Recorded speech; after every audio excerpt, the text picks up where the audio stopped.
Hello ma Sunshine et bienvenue dans ce nouvel épisode où je vais te présenter les 3 étapes clés pour enfin être dans ton énergie féminine. Alors, dans les épisodes précédents, je t'ai parlé des archétypes de la femme dans son énergie masculine, ce qui pour moi est essentiel à connaître, ou du moins c'est très important en fait de savoir où tu en es toi. Donc les archétypes sont la Queen, la Girl Boss et la Wonder Woman. En fait, chacune de ces femmes représente une étape dans la femme dans son énergie masculine. Certaines de femmes, ça se trouve c'est ton cas, vont se reconnaître dans plusieurs de ces archétypes. Peut-être que tu es à une étape d'un archétype. L'idée, c'est juste que tu puisses en fait savoir où tu en es par rapport à ta problématique. En fait, ça nous amène à la toute première étape, qui est de comprendre. C'est essentiel que tu puisses comprendre ce qui est en jeu, en fait, et ce qui se trame en ce moment, en toi, et aussi par rapport à l'énergie masculine et l'énergie féminine. En fait, c'est un sujet qui peut être un peu nébuleux, parce que on voit beaucoup d'informations qui varient, et donc on peut se retrouver un peu démuni face à ça. Moi, en tout cas, c'était mon cas. C'est-à-dire que, comme tu le sais, si tu as vu les épisodes précédents, si ce n'est pas le cas, je t'invite à aller les écouter, les regarder. En fait, donc, je suis passée par ces 3 phases-là. J'ai été ces 3 femmes. C'est aussi des femmes que je rencontre dans mon accompagnement.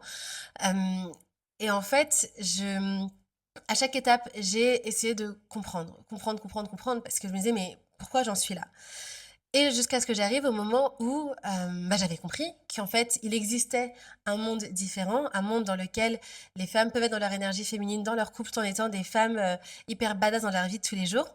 Et je l'ai vu de mes yeux auprès de proches, notamment je pense à une amie proche à moi pour laquelle j'ai officié. Donc en fait, elle se mariait et son mari et elle m'ont demandé de les marier. Il s'avère que c'est une amie d'enfance. Donc on peut se dire parfois, ah oui, mais les couples, on peut les voir d'une certaine manière, mais on ne sait pas ce qui se passe dans leur intimité. Pour le coup, parce qu'ils m'ont demandé de les marier, en fait, j'ai fait toute la préparation de mariage avec eux et notamment, je les ai vraiment interviewés pour comprendre en fait, hem, ce qui les motivait à se marier l'un à l'autre, ce qui les avait attirés l'un chez l'autre, quelle était la promesse qu'ils se faisaient à eux-mêmes et à l'autre, et ainsi de suite. À savoir que, pour l'anecdote, en fait, ils se sont rencontrés un jour où mon amie hésitait à sortir et je l'avais encouragée à sortir et j'étais allée avec elle et donc ils se sont rencontrés à ce moment-là. Raison pour laquelle, enfin, ça a été le point de départ on aimerait que ce soit Elodie qui nous marie, plus bah, évidemment ce que je fais dans mon activité. Et en fait, cette femme, c'est une femme qui a toujours été badass. C'est-à-dire que depuis le collège, c'est une femme qui sait ce qu'elle veut. Pour te donner une idée, elle est négociatrice, donc même dans son métier, elle est dans une énergie masculine. C'est-à-dire que son rôle dans la vie, c'est de convaincre. Donc elle est dans l'action, dans l'action, dans l'action. Elle a des équipes qu'elle manage. En fait, on est dans une énergie masculine saine dans le cadre de son travail. Mais dans sa relation amoureuse, elle est dans une énergie féminine saine. Et c'est ce que j'ai pu observer dans la préparation au mariage, mais pas que. Je l'ai vu aussi en fait, à chaque fois que, j'ai passé du temps avec eux. Et là où à l'époque, tu vois, il y avait des comportements qui pouvaient moi, m'activer un peu parce que j'avais ce mécanisme de défense, de bouclier, d'énergie de masculine en fait qui me disait: «Mais pourquoi elle est comme ça avec lui?» Je comprenais pas. En fait, petit à petit, à mesure que j'ai travaillé sur mes croyances limitantes, à mesure que, j'ai compris, en fait, je me suis rendu compte que, tout allait très bien dans leur dynamique et c'était ça qui faisait l'harmonie de leur couple, au contraire, en fait, que chacun venait se nourrir et apportait à la relation ce dont l'autre avait besoin. Donc la première étape, c'est vraiment de te permettre de comprendre. Et vraiment, je sais que c'est important pour les femmes dans leur énergie masculine en particulier, parce qu'on se compte beaucoup sur notre capacité de réflexion et de déduction. Donc ça, c'est ta première étape. La deuxième étape, ça va être de venir libérer. Parce qu'en fait, si tu comprends uniquement, c'est bien. Tu vas avoir conscience de beaucoup de choses, mais ça ne va pas t'emmener très loin. Parce qu'en attendant, émotionnellement, tu seras toujours bloqué. Et c'est souvent le cas de la femme qui est dans l'archétype de la queen bloquée. Comme son nom l'indique, en fait, la queen bloquée, elle est aux portes de son royaume. Elle voudrait pouvoir y entrer, elle voudrait pouvoir reprendre son trône, mais en fait, elle ne sait pas comment entrer. Elle a compris ce qui était en train de se passer, elle a compris la relation, mais elle n'a pas les clés pour entrer. Et la clé pour entrer à ce moment-là, c'est le fait de venir te libérer. Donc te libérer de quoi? En fait, il faut que tu viennes te libérer de tes blessures, de tes peurs, de tes perspectives, des croyances limitantes en fait qui te tirent vers le bas. On pense que lorsqu'on est dans le contrôle, on est au pouvoir. Dans le cadre de la relation amoureuse telle que on les vit là, ce n'est pas le cas. Au contraire, il te faut reprendre ton pouvoir. Et pour reprendre ton pouvoir, il te faut te libérer. C'est comme ça en fait que tu vas pouvoir entrer dans ton royaume. Tant que tu seras finalement à crouler sous le poids de tes peurs, de tes croyances limitantes, de tes blessures, en fait, tu seras pas du tout au pouvoir. Tu seras dans une position de faiblesse ou de j'essaie de me protéger comme je peux, mais en fait, je ne suis pas du tout souveraine à l'heure qu'il est. Donc, le pas, en fait, pour pouvoir reconquérir en fait cette souveraineté qui te revient de droit, c'est en te libérant. En te libérant de tout ce qui a causé ces blessures, ces peurs, ces croyances limitantes, que tu vas pouvoir enfin reprendre ton pouvoir et accéder à ce royaume qui jusqu'ici t'est inconnu. Maintenant, une fois que tu seras rentré dans ton royaume, eh bien, il va falloir l'entretenir en fait. Parce qu'on ne peut pas, on devient reine certes, mais derrière il y a des choses à faire. Et ça, c'est la troisième étape, c'est de venir cultiver. Il faut que tu viennes cultiver ce royaume et le magnifier. Parce que, en fait, lorsqu'on en arrive là, souvent, les femmes qui prennent mon accompagnement, comme c'était le cas pour moi avant que je n'arrive à créer ma méthode et que je commence par m'aider moi avant de déployer et d'aider d'autres femmes, eh bien, il y avait eu 30 ans en fait de mécanismes, 30 ans d'un système nerveux qui agissait comme il le pouvait pour me protéger et pour ma survie.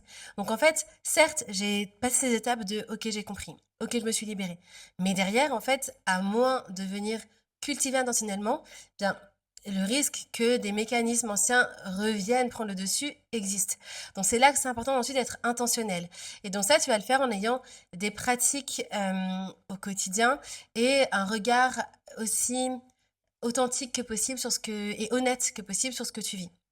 Donc, par exemple, pour ma part, ça va être le fait d'avoir des rituels de bonne santé mentale, pour maintenir la paix en moi. Vraiment réussir à garder de l'espace, que c'est vraiment ça, en fait. Quand tu te libères, c'est que tu crées de l'espace, tu te délestes de tout ce qui est venu te peser et cristalliser ton bouclier. Une fois que tu t'es délesté de tout ça, c'est super, mais en fait, notre cerveau, notre esprit est plein de merveilles, de secrets, de recoins aussi. Et il peut arriver que dans ta vie, eh bien, tu te heurtes à des moments où ton énergie masculine reprenne le dessus. Et ça, en fait, c'est normal. C'est-à-dire qu'on n'est pas des machines, c'est pas OK, changer les paramètres, OK, c'est bon, maintenant, roule pour toujours. En fait, non.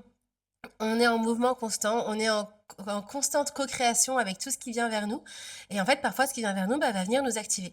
Et c'est là où c'est très important, si jamais ça venait à se produire, que tu puisses, en fait, avoir les clés pour ne pas que ça dégénère, pour ne pas que ça se réinstalle, pour pouvoir toi-même identifier le «Ah, tiens, là, je crois que c'est mon besoin de contrôle qui se manifeste. Qu'est-ce qui se cache derrière? Qu'est-ce qui se passe?»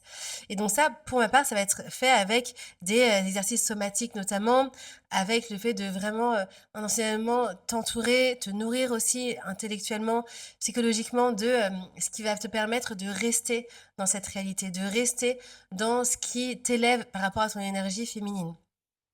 En fait, le fait de venir cultiver, c'est, ce qui te soutient. C'est vraiment créer un système de soutien pour ne pas finalement, retomber dans des travers avec le temps. Parce que même si effectivement une fois que tu es rentré dans ton royaume, tu es rentrée, ça y est. Maintenant tu sais que c'est possible, tu l'as vécu, tu en es consciente, tu es connectée à cette énergie-là, tu vibres plus haut, tu vibres à cette fréquence-là. Eh bien, si ton énergie masculine revient, tu vas petit à petit baisser ta fréquence.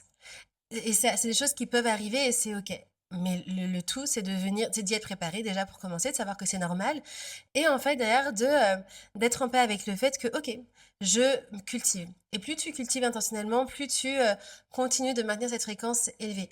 Alors, tu vois, moi par exemple, je le fais beaucoup par rapport à mon intuition, notamment en ce moment parce que, comme je le disais, les femmes dans leur énergie masculine se reposent beaucoup sur leur, cérébral. Moi, ça a toujours été mon cas. C'est-à-dire que certes, j'ai toujours été connectée à mon intuition, c'est-à-dire que j'ai toujours ressenti fortement mon intuition, mais je ne l'écoutais pas forcément. C'est-à-dire que je lui faisais beaucoup moins confiance qu'à mon intellect. Et du coup, ça, j'entendais mon intuition, mais je me disais, ok, d'accord, j'ai entendu ce que tu voulais me dire. Attends, je vais évaluer la situation, mettre du concret en face et voir si je te crois. Sauf que du coup, il y a du temps qui passait, parfois peut-être des opportunités qui passaient, etc. Tout ça parce que je n'écoutais pas mon intuition dès le début. Je faisais pas assez confiance, je faisais plus confiance à mon intellect. Alors l'idée n'est pas de se délester de son intellect pour uniquement faire tout ce que notre intuition nous dit de faire, mais d'être suffisamment connecté à son intuition pour savoir quand c'est l'intuition qui parle versus la peur versus l'envie, distinguer tout ça et savoir que quand c'est ton intuition, elle ne te ment jamais. Donc ça, par exemple, c'est une chose sur laquelle moi, je continue de travailler. Alors quand je dis travailler, on peut entendre labeur par ce verbe-là, mais en réalité, c'est surtout un jeu. En fait, c'est vraiment l'idée de le voir comme, le fait de jouer avec ta réalité, de jouer avec ce que tu peux manifester, avec ce que tu peux créer. Parce qu'encore une fois, c'est ton super pouvoir, ton énergie féminine et donc ton intuition aussi. Et une fois qu'en fait tu, passes à travers, tu vois, ces 3 étapes-là, en fait, déjà à mesure que tu les vis, tu vois ta réalité changer. Tu vois, en fait, qu'autour de toi, on te fait des compliments, qu'on remarque qu'en fait quelque chose chez toi a changé, que tu rayonnes différemment. Les femmes que j'accompagne me disent souvent déjà à mi-parcours qu'on leur dit à quel point elles sont rayonnantes, comme quoi elles sont belles. Et souvent, ça les surprend parce qu'il y en a qui me disent: «Oui, on m'a dit ça à la salle de sport, je comprends pas parce que je n'étais pas maquillée, pas apprêtée». Parce que ça n'a rien à voir avec ça. Et que, en fait, ton maquillage, le fait que tu puisses t'apprêter, c'est génial pour éventuellement ta confiance en toi. C'est génial pour ton rapport à ton image. Moi, la première, j'adore me maquiller, j'adore me maquiller. J'aime bien voilà, les petits détails de maquillage, j'adore les bijoux, j'adore les matières, tu vois, un peu soyeuses, qui brillent. J'adore tout ça. Ça me fait plaisir. Mais je sais que mon énergie féminine n'en dépend pas du tout. Je sais que ça, c'est ma manière à moi de nourrir aussi la petite fille en moi. C'est ma manière de cultiver en quelque sorte. C'est une des manières à travers lesquelles en fait enfin c'est une des choses qui va me mettre en joie, qui vont du coup contribuer à cultiver ma joie, ma paix intérieure et ainsi de suite, mais dont je ne dépends pas. Et c'est vraiment important d'en faire la nuance. Et donc, quand tu vas vivre en fait toutes ces étapes-là, quelles que soient les manières la manière dont tu vas décider de le faire, que ce soit à travers un accompagnement spécifique, que ce soit à travers différentes techniques somatiques, différents thérapeutes, professionnels, ou même par toi-même, en fait, tu vas ressentir les effets dans tes dynamiques et tu vas pouvoir voir à quel point ça change en fait ta réalité. Et c'est tout ce que je te souhaite. Pour ma part, là, je te prépare une surprise pour les prochaines semaines. Donc, si tu regardes cette vidéo au moment où elle sort, eh bien, là, tiens, regarde bien ce qui se passe sur les réseaux sociaux parce que j'ai une surprise pour toi. J'ai hâte de te retrouver, ma sunshine, et je te dis à très bientôt.